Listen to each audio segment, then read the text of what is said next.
आपका स्वागत है। मैं आज आर्ष विद्यातीर्थ आश्रम सीतापुर इंडस्ट्रियल एरिया से बोल रहा हूं। आज का 25 दिसंबर 2025 को तुलसी जयंती का एक भव्य और दिव्य कार्यक्रम का आयोजन हुआ।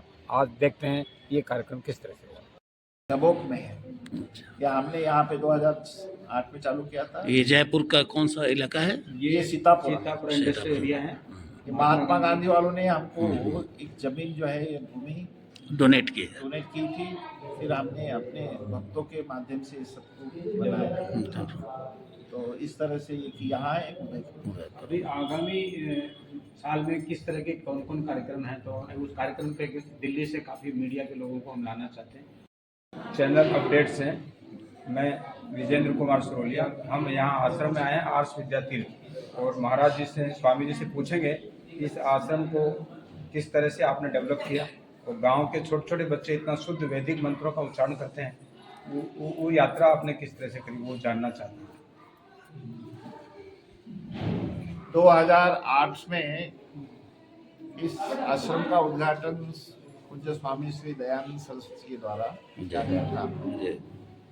उनका एक ही उद्देश्य था कि दूर दराज के जो बच्चे हैं उनको पढ़ने की सुविधा उधर नहीं मिलती, उन बच्चों के सुविधा के लिए ये स्थान बनाया गया।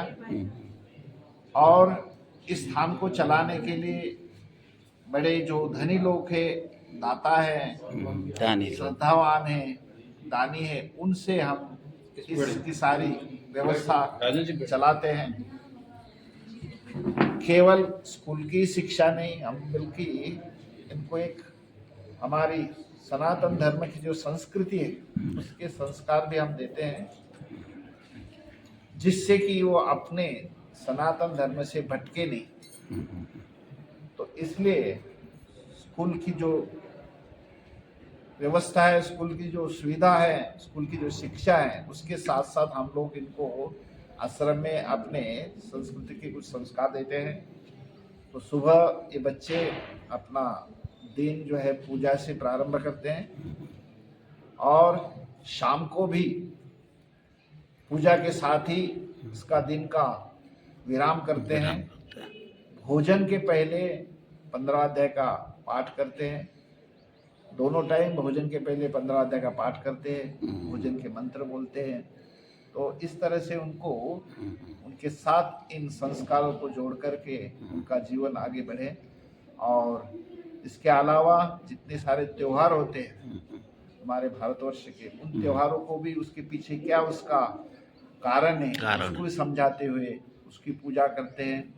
अभी आने वाले 14 जनवरी को जो यहाँ पे मकर संक्रांति होगी, उस समय भी हम लोग भगवान सूर्य नारायण का हम लोग यहाँ पे पूजा करेंगे। उनका सूर्य नमस्कार करते हुए, पूजा करते हुए बच्चों को जो है उसका भी अर्थ समझाते हैं।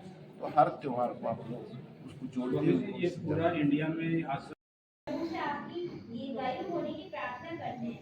ईश्वर हमेशा आपकी रक्षा करे, आपके उत्कृष्ट कार्य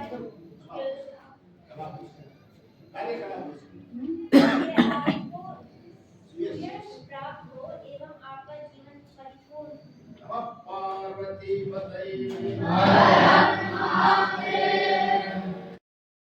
तो इसका संस्था का नाम है अखिल भारतीय सेवा अभियान।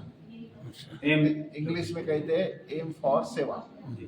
एम का अर्थ होता है A for all India movement for सेवा। हाँ, तो ये स्वामी जी ने उस समय आर वेंकट रामन के साथ जो है उसका प्रारंभ किया था। तो वो 2000 में चालू किया था। तो वो उस भारत के तमिलनाडु से लेकर के उत्तराखंड तक पूरे करीब 100 से ज़्यादा ऐसे छात्रालय हैं। और जहाँ जहाँ ऐसे क्या कहते हैं जरूरतमंद परिवार है, उनके बच्चों को हम ला करके उनको शिक्षा देते हैं और इस संस्कार देने के बच्चों का जो सिलेक्शन करते हैं वो क्या क्राइटेरिया रहता है, कहाँ से बच्चों? हाँ, हम लोग ज़्यादातर ऐसे आदिवासी क्षेत्र में जा कर के, और जहाँ भले ही शहर का आसपास का ठिकाना है, लेकिन वहाँ पर गरीब परिवार है जो माँ बाप उनको पढ़ा नहीं पाते हैं और बच्चे शहर में ला करके कई प्रकार के व्यसनी हो जाते हैं। तो ऐसे बच्चों को ला करके हम निर्व्यसनी हो, अच्छे उनको संस्कार आ जाए और पढ़ने के लिए वो आगे बढ़े, ऐसे बच्चों को ढूंढ करके। और जब एक बार मालूम होता है, सभी लोगों को पता चलता है ऐसे यहाँ पे शिक्षा दी जाती है, तो लोग अपने आप ही अपने बच्चों को लेकर के आते हैं। अभी जैसे हमने देखा, वीडियो में भी देखा कि बच्चे इतने ग्रामीण परिवेश के हैं हाँ। और हम तो एक श्लोक भी उनको पढ़ा नहीं पा रहे थे, क्योंकि ये बड़ा हाँ। बड़ी उपलब्धि है बिल्कुल। कि हम जो पढ़े लिखे लोग भी इतना शुद्ध उच्चारण नहीं कर पाते, मैं खुद भी नहीं कर पाता। हाँ, तो इसलिए फिर काफ़ी मेहनत करी हमने इन बच्चों को, एक एक श्लोक को कई दिनों तक रटाते रहे। तो और फिर एक बार वो बचपन में एक बार पकड़ जाते तो पकड़ लेते, क्योंकि ये जीवा है ना, उसी समय काफ़ी ट्विस्ट हो सकती है, बड़े होने के बाद